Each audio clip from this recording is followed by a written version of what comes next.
Thank you very much for that one. Well, I'm a little bit over here. So I'm not a singer. I'm also not doing interpretive dance because there's a lot of wires around here. So I'm observational comedy. So what that means is I talk a lot, which is nothing new to the people that know me. From when I was at school, to the teachers saying she talks a lot, to my parents saying she talks a lot, to my kids saying don't you ever shut up. And I'm like, yeah, I totally get. So I've just set a little video up there, so I'm just about to see myself. I'm fairly new to this, but I'm also apparently an awful lot older than everybody else in the room, so that's pretty cool because I've got a lot of life experience. I know what's what. I've already made all of those mistakes you have yet to make, but you will, don't worry. I'm middle-aged, I'm going to go with that, okay? And so I'm still eating my body weight like we did in COVID every day. And so I'm trying to lose weight. I've got to do those kinds of things. And so one of the things that my doctor has recommended is I do more exercise. Not extra fries, exercise. And I think the exercise people choose says a lot about them.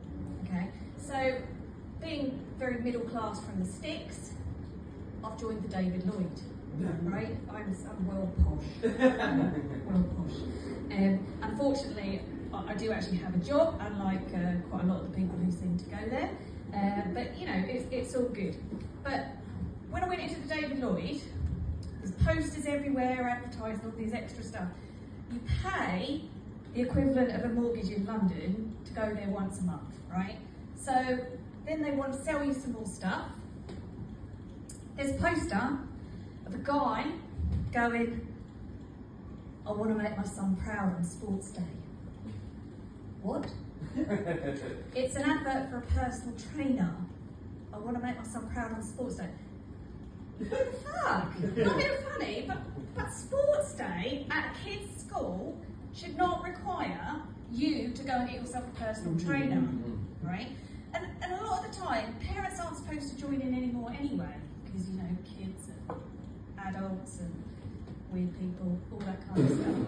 But we do seem to, back where I am, have a lot of runners these days, a lot of runners. And it's not for me, you know. If Couch to 5k meant I was going to get £5,000, I'd be well happy, but apparently not. So I'm not really up for running, but though, you know, you've got to have the right kit, whatever sport you do now, okay, you've got to have the right kit. So for runners, I've noticed them all wearing these vests now. So they've got their little shorts, they've got a lovely little vest top on, and then they've got these vests. I thought they were just like aquabats that had water in. They just have a lot of pockets to keep stuff in. Now, standard joke in our family, we all have pockets because you can put loads of crap in them. Except if you're my son, then you find like something nasty. Don't be handy then. But if you're not into running, but you're still into lycra, you're a cyclist. All right, you're a cyclist. So you've got to make sure that you've got those really skin tight lycra on, okay? And they all have it on.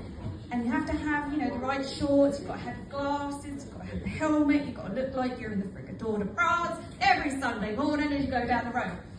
But they're all wearing lycra, and the best thing about a cyclist vest, if you're a leisure cyclist, the vests have pockets at the back. So I think the common denominator from all of these is they all like to have a lot of pockets to keep their little bits and pieces in. But I'm not into that either. I don't really want to go out. I actually do have a bicycle. I've got one with the electric motor on it. This is the freaking way that I'm cycling without a little bit of help. That's going to take too much. So I've been to the spin classes at the David Lloyd. They're really good. All I can say about spin bikes is, if you've never been on one, the seat goes right up your arse. Oh my God. You literally get off that bike and you're like, oh my God. feels like I've shat myself for 3 days straight. What the hell?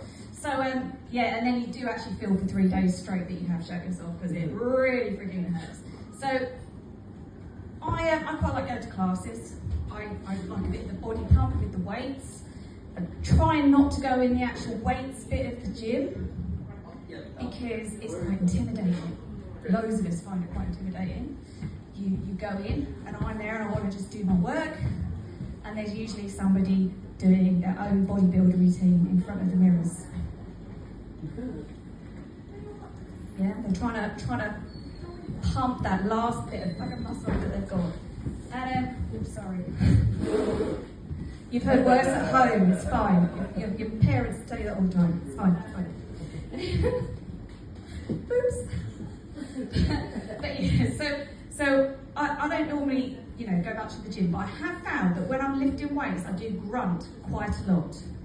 Where you've got heavy weight and you hear people and you go, "Ugh!" as you lift that last weight. You're like the world's strongest man or woman, and you think, I'm going to put some effort into this.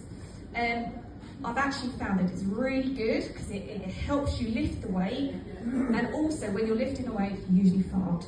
So quite frankly, I'm all good.